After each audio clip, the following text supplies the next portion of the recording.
Let's come back together. Thank you very much. We have now moved back into open session after ending the closed part of the meeting. Thank you for being patient with us as the committee went into closed session to discuss sensitive security details. We are committed to maintaining openness and transparency in our discussions and ensuring that the public has access to and awareness of any formal decisions that we make as a committee. As a reminder, the Axtel Group performed a security audit of 4 buildings within the state capitol complex during the fall of 2025 and has recommended security improvements based on their findings. Members should have the executive summary in front of them in their binders.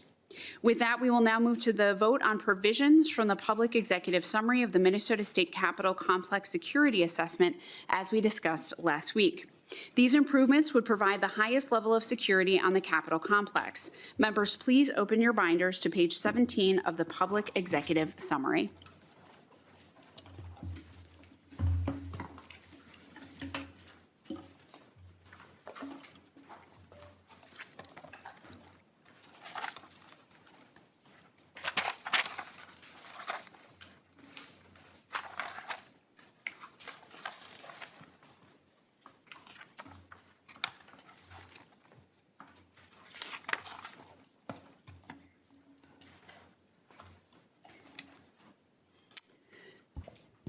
We are voting on whether each of these public high-level recommendations should be included as recommendations in our final ACAS report.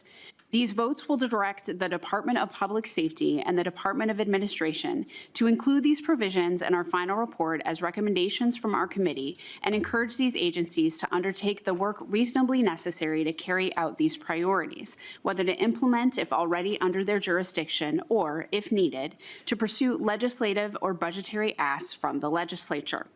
Although these votes will be high-level recommendations in the public-facing executive summary, my intent of these motions is that the committee is recommending that the Department of Public Safety should pursue the options that would provide the highest level of security in the underlying full report for each broad security domain, as described in Section 5.1, Summary of Security Recommendations. I will move that the finding, access control, screening, and visitor management be included as a recommendation in the final ACAS report. Who will second this motion? Madam Chair, I second and I request a roll call vote. It has been moved and seconded. Members, are there any discussion?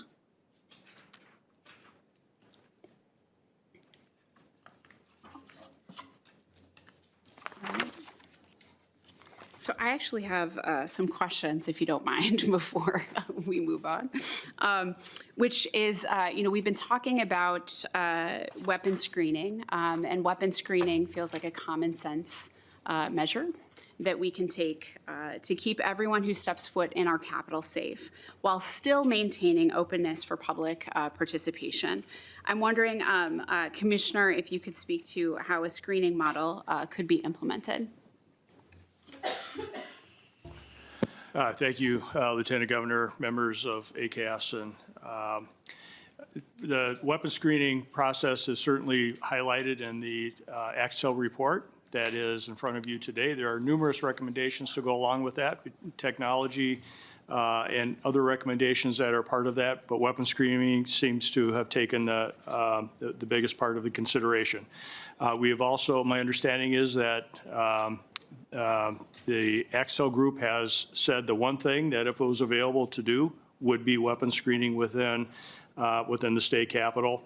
And from a safety perspective, and as I mentioned during the closed session, I am responsible largely for safety and security in many ways for the state capitol.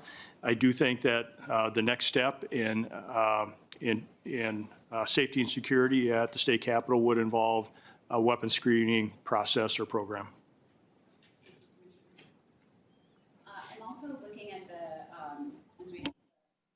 I'm also looking at the comparative analysis that we have contained in the public document with other state capitals section on pages 12 and 13, if folks want to take a look there.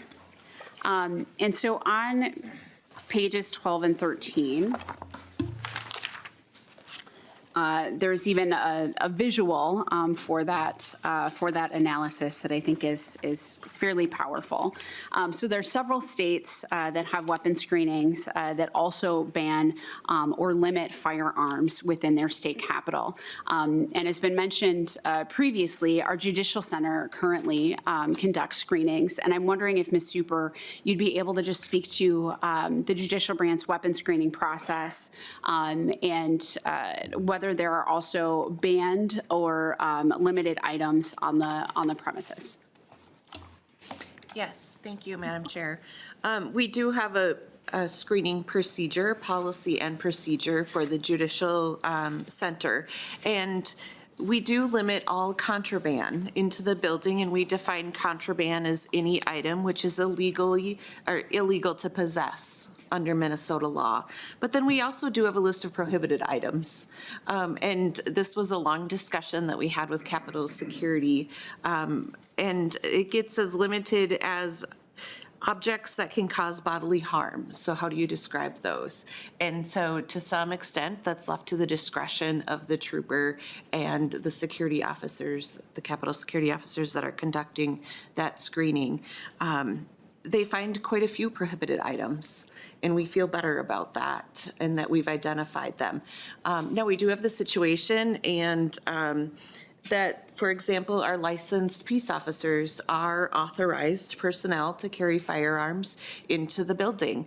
They go through the screening process, they check in with the trooper's aware, and we know that those folks are in the building. And so it's just another piece of that procedure that we go through. Thank you, Ms. Super. I have had the opportunity to visit the Judicial Center to walk through the screening process itself. And I don't know if you could just also speak to just like the time that it takes individuals to get through that process. Well, just I think as a point of reference, so I believe it was last week, the YMCA's Youth in Government was here, and all of those students went through screening at MJC that came into the building. And so it's a process that if we know we have a larger group, Capitol Security does tend to beef up the number of officers that are over there to expedite that process.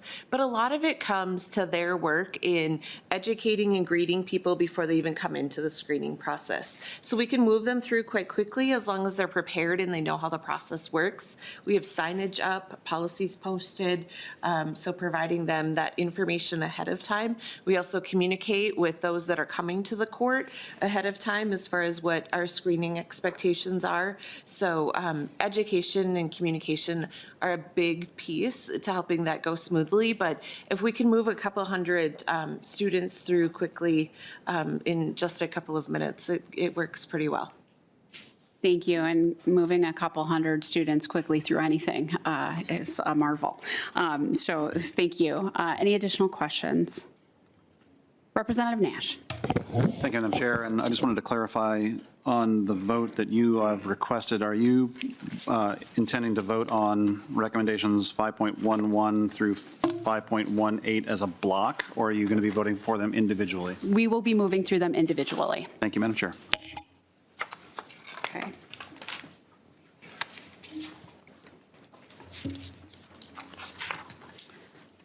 All right. And so with that, Ms. Patterson, the clerk, please take the roll. Chair Flanagan. Aye. Chief Justice Hudson. Aye. Senator Limmer. Yeah, what are we voting on, Madam Chair? We are voting on 5.1. I'm sorry, the access control and visitor management. Access control, screening, and visitor management. 5.11. Thank you very much, Representative Nash.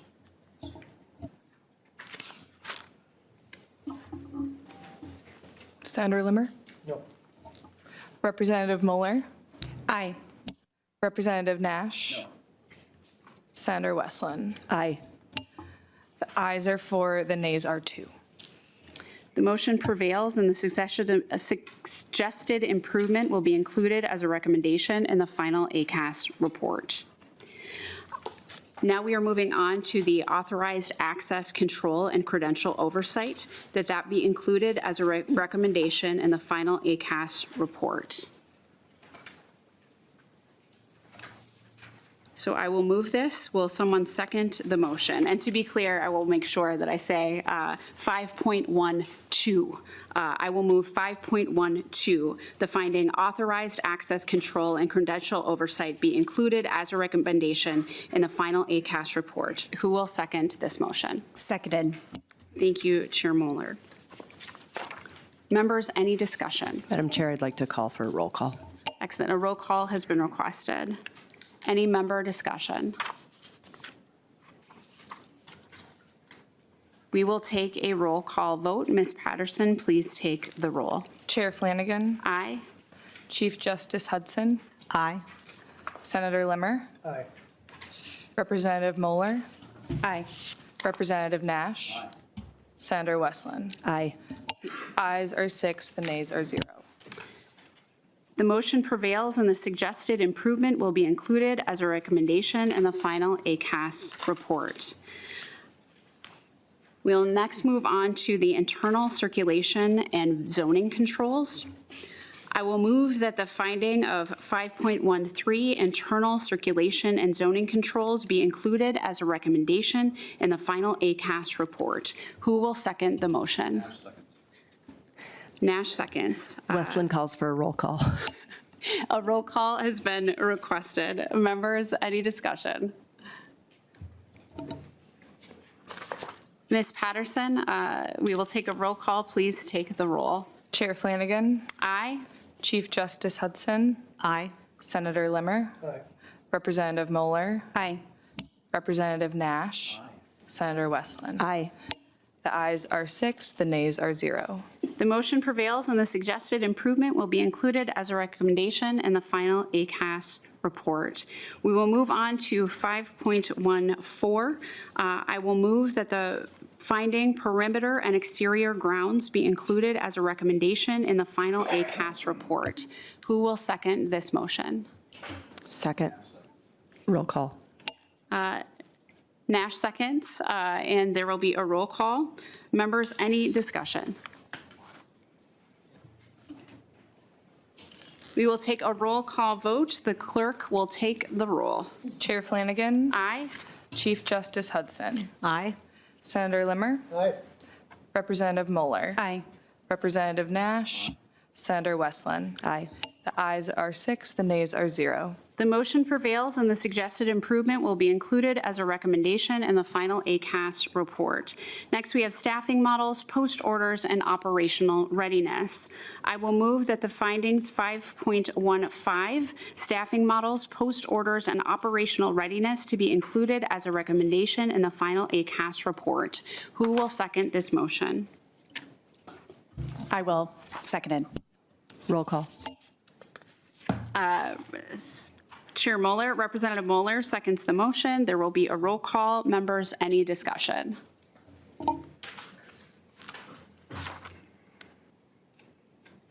We will take a roll call vote. The clerk will take the roll. Ms. Patterson? Chair Flanagan. Aye. Chief Justice Hudson. Aye. Senator Limmer. Aye. Representative Moeller. Aye. Representative Nash. Senator Westland. Aye. The ayes are 6, the nays are 0. The motion prevails and the suggested improvement will be included as a recommendation in the final ACAS report. We will now move on to technology and system integration. I will move that the finding 5.16, technology and system integration, be included as a recommendation in the final ACAS report. Who will second the motion? Second and roll call. Actually, roll call for all of these, then I don't have to keep saying it. Senator Westland seconds the motion. A roll call has been requested. Members, any discussion? We will take a roll call vote. The clerk will take the roll. Ms. Patterson? Chair Flanagan. Aye. Chief Justice Hudson. Aye. Senator Limmer. Aye. Representative Moeller. Aye. Representative Nash. Senator Westland. Aye. ayes are 6, the nays are 0. The motion prevails, and the suggested improvement will be included as a recommendation in the final ACAS report. We'll now move on to emergency preparedness. I will move that the finding 5.16, emergency preparedness, be, sorry, 7, thank you. I will move that the finding 5.17, emergency preparedness, be included as a recommendation in the final ACAS report. Who will second this motion? Senator Limmer seconds the motion. Members, any discussion? We will take a roll call vote. The clerk will take the roll. Ms. Patterson? Chair Flanagan. Aye. Chief Justice Hudson. Aye. Senator Limmer. Representative Moeller. Aye. Representative Nash. Senator Westland. Aye. The ayes are 6, the nays are 0. The motion prevails, and the suggested improvement will be included as a recommendation in the final ACAS report. Protective intelligence. I will now move that finding 5.18, protective intelligence, be included as a recommendation in the final ACAS report. Who will second the motion? Second. Senator Westland seconds. Members, any discussion? We will take a roll call vote. The clerk will take the roll. Ms. Patterson? Chair Flanagan. Aye. Chief Justice Hudson. Aye. Senator Limmer. Aye. Representative Moeller. Aye. Representative Nash. Senator Westland. Aye. The ayes are 6, the nays are 0. The motion prevails, and the suggested improvement will be included as a recommendation in the final ACAS report. Thank you, members. The next item on our agenda is a walkthrough of the final ACAS report from the Department of Public Safety and Department of Administration. Members, you will have an opportunity to discuss after the walkthrough. I will pass it over to the Department of Administration to please begin.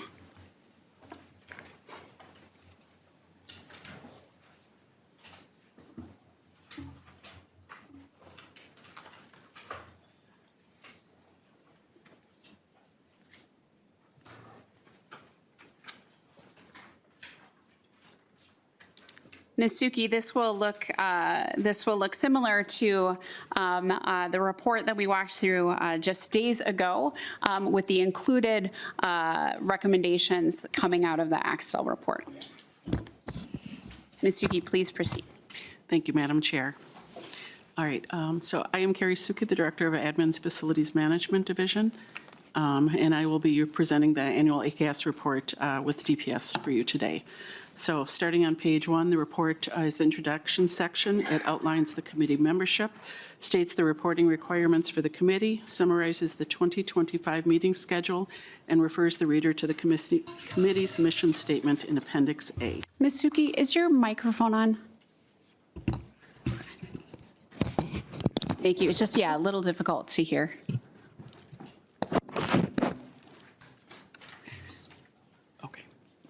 Okay, should I start over? Yes, please. Thank Okay, you. sorry about that, sure. I'm Carrie Suki, the Director of Admin's Facilities Management Division, and I will be presenting with DPS today. So page 1 of the report is the introduction section, and it outlines the committee membership, states the reporting requirements for the committee, summarizes the 2025 meeting schedule, and refers the reader to the committee's mission statement, Appendix A. I will turn it over to DPS to talk about page 2. Lieutenant Colonel Geiger. Thank you, Madam Chair. Most has stayed the same for DPS from last week. Page 2, we're on that for the general overview of security with the Capitol Area Complex. First paragraph just outlines what exactly the Capitol Complex is and what it encompasses with the 16 buildings, 25 parking lots, and the 140 acres, according to statute. The third paragraph down goes over the civilian Capitol security officers and supervisors, along with the sworn state troopers that are currently staffed at the Minnesota State Capitol and the complex. That also includes an emergency manager, communications personnel, explosives canine detection team. At the point of end of 2024, there were 38 staffing vacancies within the Minnesota State Patrol at the state capitol. At the end of 2025, there were 17. So that's the improvement, and that's the outlined here in the report on the improvement that's made over the last year here when it comes to staffing. As we all, and the bullet points just goes over the overview of what each role within the state capitol and the capitol security and what they're assigned to. Capitol security officers are assigned with fixed post and physical security, as well as foot patrols around the state capitol complex. State troopers are those that are responsible for law enforcement operations across the state capitol complex. The emergency manager also has their role here when it comes to facilities and training, drills, workshops, and other areas to prepare employees of the state capitol complex for anything. The Capitol Security Division also, just for a reminder for everybody that we went over last week, what we monitor at the Capitol Security section in our communications area is 377 emergency intercoms, 1,114 security cameras, 1,585 card readers, over 7,000 fire system points, and over 110,000 HVAC points for alarm and monitoring. They also dispatch law enforcement and security personnel when they're in the communications section for calls or calls for service or events that happen on the state capitol grounds. And this is done by radio communications operators and security specialists, security monitor specialists at this point. Also in 2025, there's a restructuring of leadership within the Capitol Security Unit. That includes an additional captain that is responsible for legislative affairs. We separated that role from another captain that's responsible just for the operations of Capitol Security and making sure we're paying attention to both sides of this thing because they're equally important and making sure that everybody gets the attention that they need when it comes to security across the state capitol complex. Along with that, additional and restructuring of other sworn personnel that includes the threat matrix that was alluded to earlier in this hearing, along with the full-time threat investigator and increasing training sessions that happen across the Capitol complex that are led by Captain Roski, along with response exercises and information dissemination with all tenants that's responsible for the Capitol security personnel that are here.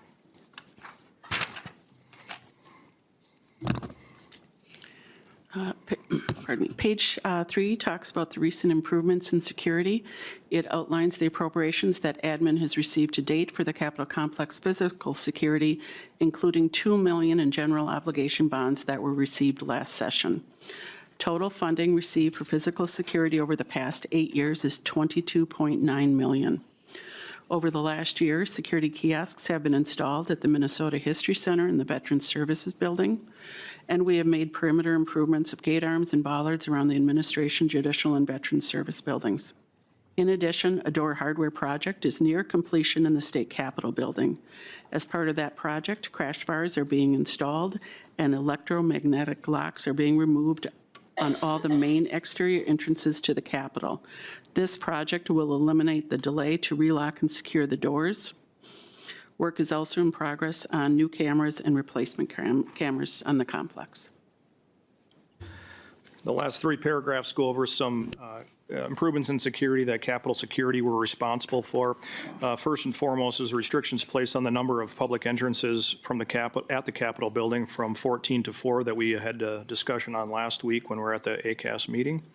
The last two paragraphs have changed. Based on feedback that were there, we submitted something additional based off the need or the request from the committee members to have a little bit more from what we've discussed in previous meetings here and the updates that we've done, and we've condensed that and tried to make it as easy to move through as possible because there's been many updates over the last 4 months here.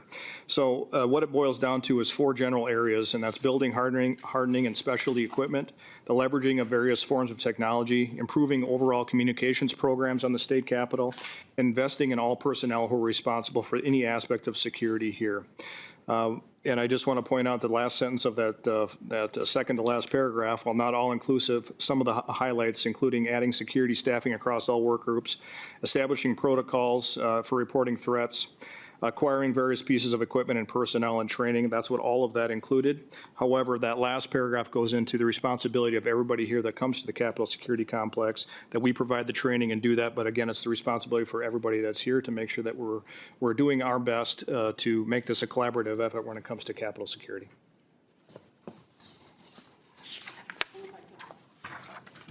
Pardon me.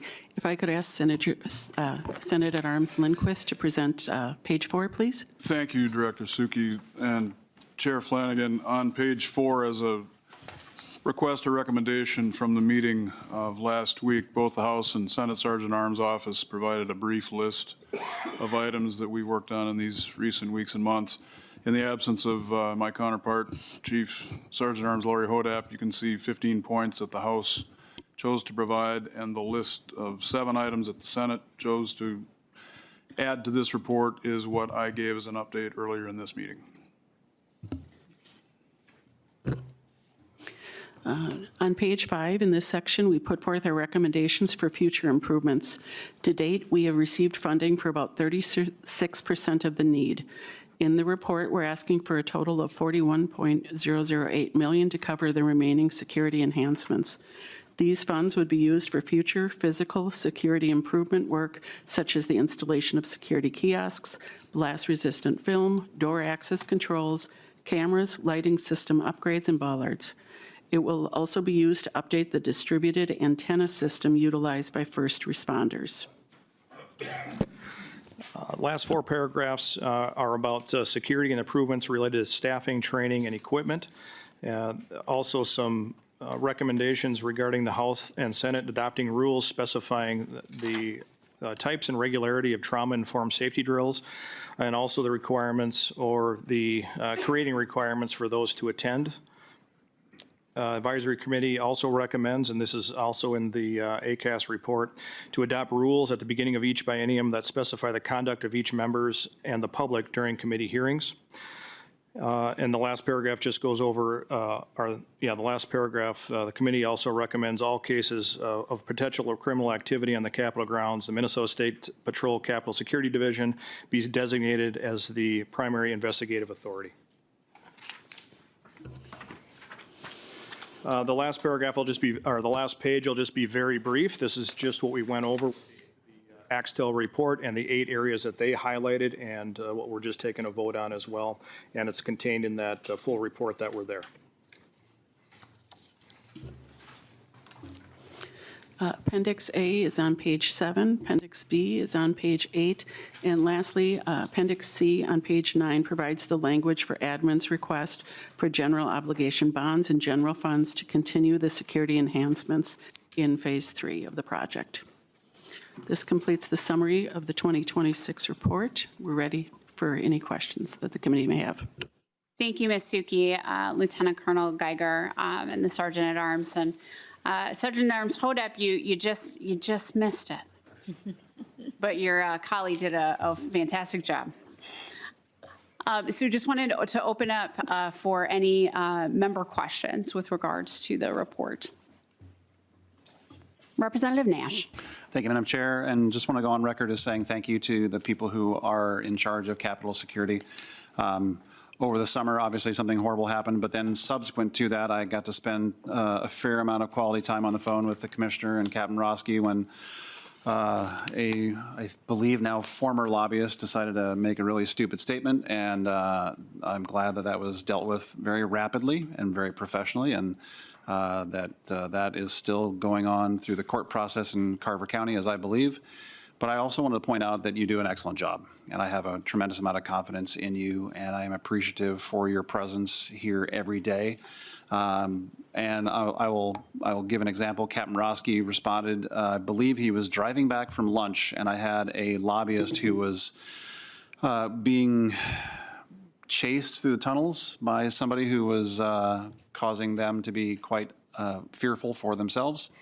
Captain Roski made his way over to my office and met with the lobbyist and reassured her that that things were being looked at and watched. So I just wanted to say that I really do appreciate your professionalism, the dedication that you have. Commissioner Jacobson and I think we talked one time at like 11:45 at night about the idiot lobbyist. And wanted to thank you also for allowing me to reach out to you on June 15th and help get some coverage for my fellow legislators around the state, working with both my sheriff for one of the representatives and senator in Carver County, but for some of our members, wanted to thank you for that high level of availability and professionalism. And I just wanted to reiterate again as we move forward towards a vote, Madam Chair, that the bulk of what we've just voted on, I voted in the affirmative for, because I do believe that those things are very important to the overall security of our Capitol grounds. And that will again reiterate my reticence on the 5.11, because the funding picture is beyond unclear. And my reticence on moving forward on that is because we don't have an understanding of where things are.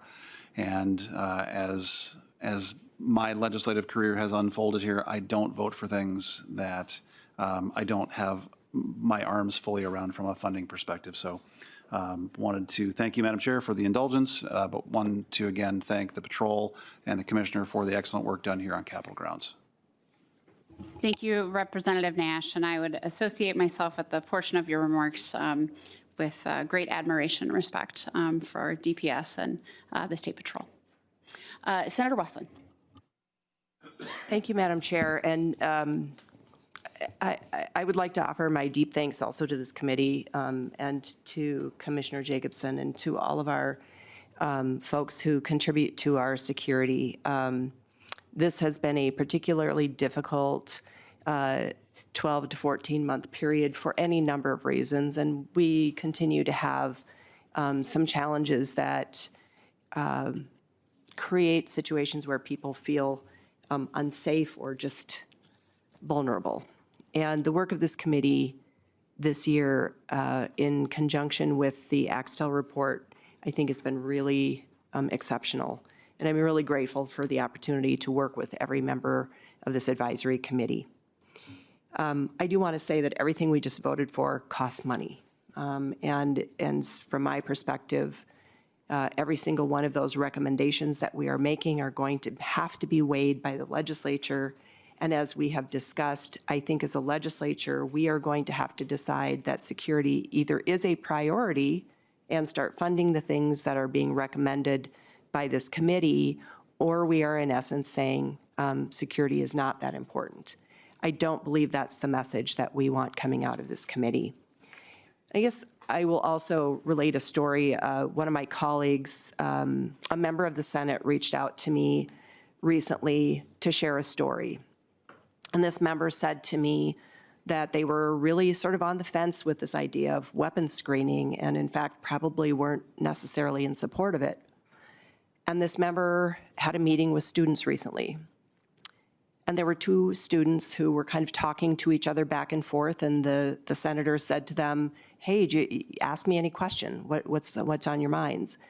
And these two students said, we don't feel safe coming to the Capitol. And the senator told me that in that moment, that was the thing that changed their mind. That was the thing that made the senator say, I have to support weapons screening because our kids come here and we want them to feel safe here. Because members of the public come here and we want them to feel safe here. Because members and staff come here and we want them to feel safe here.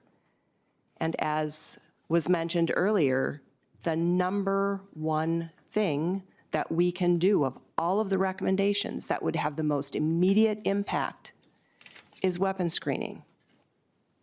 And I'm going to call on all of my colleagues in the legislature. There will be bills. And my expectation is that my colleagues will support the bills, especially on weapons screening. That is the one thing we can do that will have the most impact and the most bang for its buck. I am deeply, deeply grateful for all of you. This has been, as I said, a challenging year. I appreciate the fact that we've had disagreements in a very collegial and respectful way. I believe we all care about each other. We care about the people who come here. I believe everyone on this committee takes our duty seriously. And for me, that means voting yes on these recommendations and then working like hell to make sure that they are passed. Thank you. Representative Mueller. Thank you. Thank you, Madam Chair. And I too want to extend my gratitude to the members of the committee and to our excellent security staff. It's especially impressive to me how quickly and thoroughly this report came together.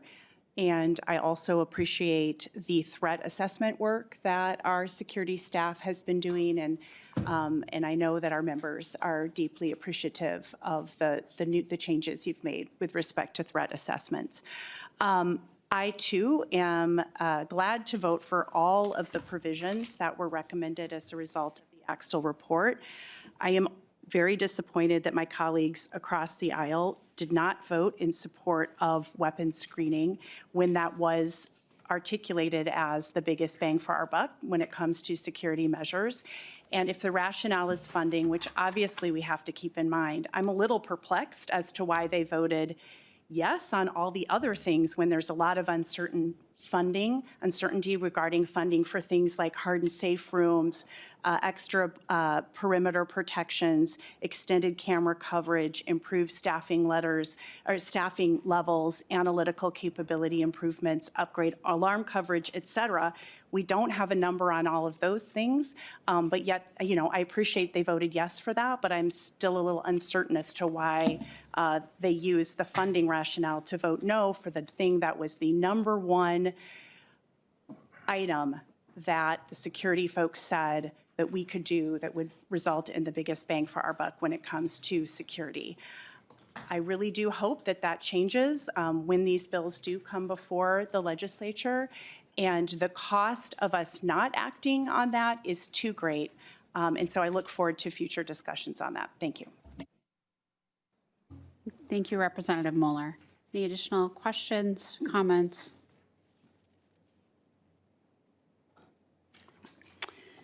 Seeing no further discussion, we will now vote on the final ACAS report. I will move that the Department of Public Safety and Department of Administration finalize this report, including the recommendations made today in our committee, and fulfill the committee's statutory requirement by submitting it to the legislature, the judicial branch, and the governor by January 15th, 2026. Who will second the motion? I'll second and ask for a roll call. Senator Westland has seconded the motion and asked for a roll call vote. We will take a roll call vote. The clerk will take the roll. Ms. Patterson. Chair Flanagan. Aye. Chief Justice Hudson. Aye. Senator Limmer. Aye. Representative Mueller. Aye. Representative Nash. Senator Westland. Aye. The ayes are 6, the nays are 0. The motion prevails, and DPS and administration will finalize the ACAS report and submit it to the legislature. We will now transition to our public comment period, which is an opportunity for members of this committee to hear from the public. Before we get into testimony, I'll lay out a few basic guidelines. Before you begin your testimony, please state your name for the record, and please keep your testimony to 2 minutes. Staff will be keeping time, and I will notify you when your 2 minutes have concluded. Please adhere to these limits, or you may be cut off. The time limits are provided so that we can keep the meeting on time and hear from as many people as possible. I also want to make sure that the testifiers keep their remarks to the committee's purview. All testimony related to Capitol area security is welcome. However, we will not entertain testimony on off-subject matters. If your testimony veers off-subject, I will respectfully ask you to bring your remarks back to Capitol Complex security. So with that, we can begin public testimony. We had one testifier sign up in advance to testify, and that's Lexi Anderson.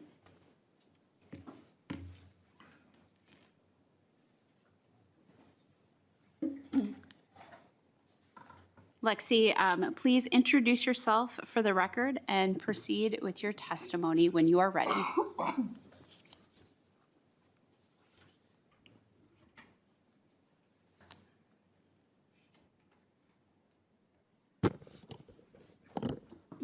My name is Lexi Anderson.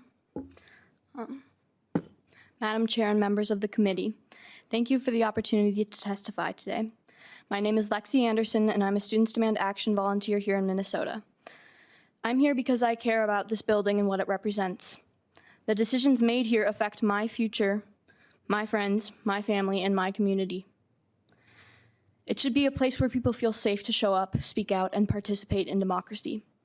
As you are all aware, Minnesota has been through a lot these past couple of months, with the shooting at Annunciation Catholic School and Church, the scapegoating of our Somali neighbors and friends, and the violent occupation of the Twin Cities by ICE agents, Many of us, especially young people, are carrying fear, grief, and stress from what we've seen happening in our own communities. When tensions are high, safety precautions matter even more, especially in public spaces like the Capitol, where highly political decisions are made. I appreciate that this committee is taking Capitol safety seriously and looking at real ways to improve while keeping the building open to the public. The plans being discussed are a great first step, but banning guns from Capitol grounds should also be part of the safety plan. When students come here, it matters that we know that adults are thinking ahead about our safety. The first thing my mom said to me when I told her I would be here today testifying is, "I don't know if that's safe." My friends who are part of Students Demand Action aren't here today because they are afraid of being shot and detained in this very building. People are literally afraid to express their views or even be in a slightly political atmosphere because of the inherent threat that comes with it. These are places where people gather to protest, celebrate, and speak up, not where they should be afraid. As a young Minnesotan who is fighting every day for change, I expect the people in charge to do everything they can to protect the public and prevent harm. Feeling safe is a right, and it should stop being treated like a privilege. Thank you for listening, and thank you for working to make the Capitol a place where everyone, including young people, feel safe showing up and being heard. Thank you for your testimony.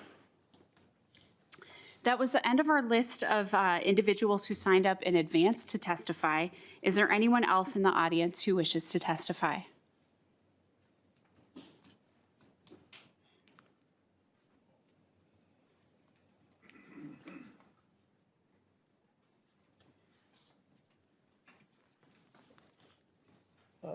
Excuse me, but with permission of the chair, can I stand here? Yes, I will make that accommodation for you, Mr. Heller. Please introduce yourself. You have 2 minutes. As long as you don't include it with my discussion, it would be important. My name is Rick Heller. I unofficially represent the twice exceptional and print disability. Come to testify today at this advisory committee. I think it's relevant that everyone can acquire information, so I'm going to start right now. You can start the clock if you choose to. Again, thank you for your consent. It doesn't express it online, the standing rule, nor in any policies you currently have. I suggested this may be the last meeting, but I'm not quite sure about that.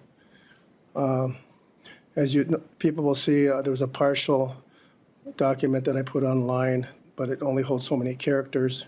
I think that's something you want to brush up on, how many characters you can put in that I submitted about the accessibility of your reports. I'm dressed for a reason today. A lot of people look at appearances, frankly, and even though I'm not shaved, but there are individuals in this room that have called me, not directly, but has spoken to other people that said I don't present myself appropriately, and I can understand that. But we all are valued people, and having a voice here about the public say. I do have a lot of information, and I would think you'd want to do it internally. I've already asked to reach out that some of the stuff I would share with you could flag some things in my experience at the Capitol about security and safety. I can express it now and again, but the fact is I don't know if you even want it online because there's vulnerabilities that are going on. And I know you're going to do a risk analysis. I think it's relevant to have that important feedback. So I'm going to ask with your consent if you want me to provide any more thing in 30 seconds, I guess, regarding this. And you want to take it offline and have a discussion with me and bring it forward as I develop this. Otherwise, I could meet with the senators or representatives to see if that's something they want to amend the recommendations as far as how far, because this is relevant to security and accessibility and transparency at the Capitol. So with your permission, with consent to continue to talk, other than having a closed session, so these individuals can hear my experiences, what's currently going on today. I think it's relevant for the Capitol and the public at large. So I'll wait to hear from you, yes or no, and I will stop and I'm open to any questions. With the consent of the chair about the specific details it relates to the third-party vendors, the state Capitol systems, and my experiences of what's secured, what's not. I'm not here to gather. Mr. Heller, your time is up. So I'll take that no one's going to get back to me about the specifics on a closed meeting or have a discussion offline about the details that I have to share. I would encourage you to reach out to your legislator to express your concerns. All right, thank you again for this opportunity to speak. Thank you, Mr. Heller. And I want to say broadly that your appearance, any individual's appearance, should not prohibit their ability to be taken seriously here at the Capitol. This is our house collectively. It belongs to all of us. And so as a recovering member of the legislature and someone who has worn jeans on the House floor myself, your appearance should not prohibit your ability to express yourself here. Thank you, Mr. Heller, for your testimony. Any additional members of the public who wish to testify? Okay. Thank you very much for the testifiers. That concludes our public comment period.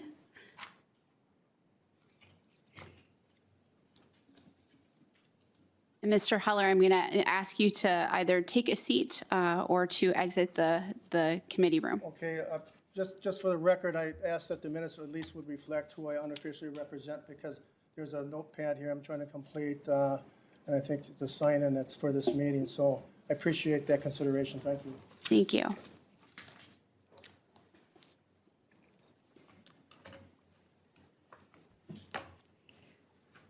So that concludes our meeting for today. And as we wrap, I want to thank this committee. I want to thank our advisors, our consultants, and the public for a productive series of meetings. And while we don't have a complete agreement on the approach, I'm thankful to everyone on this committee for taking this issue of safety at the Capitol incredibly seriously.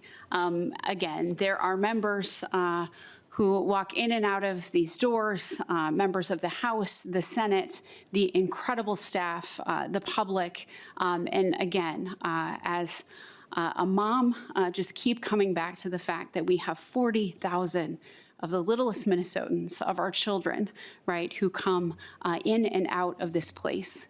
And my hope is that they are able to do so safely, that they feel comfortable being here, so that they can dream big about possibilities in their own lives and what they want for their future, and that can happen within the halls of our Capitol.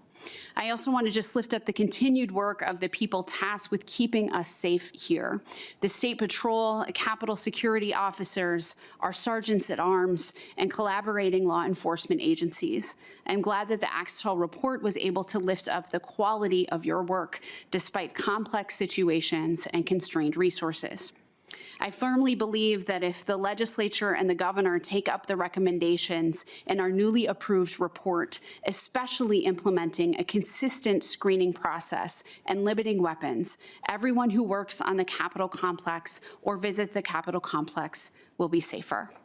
Thank you so much. The committee is now adjourned.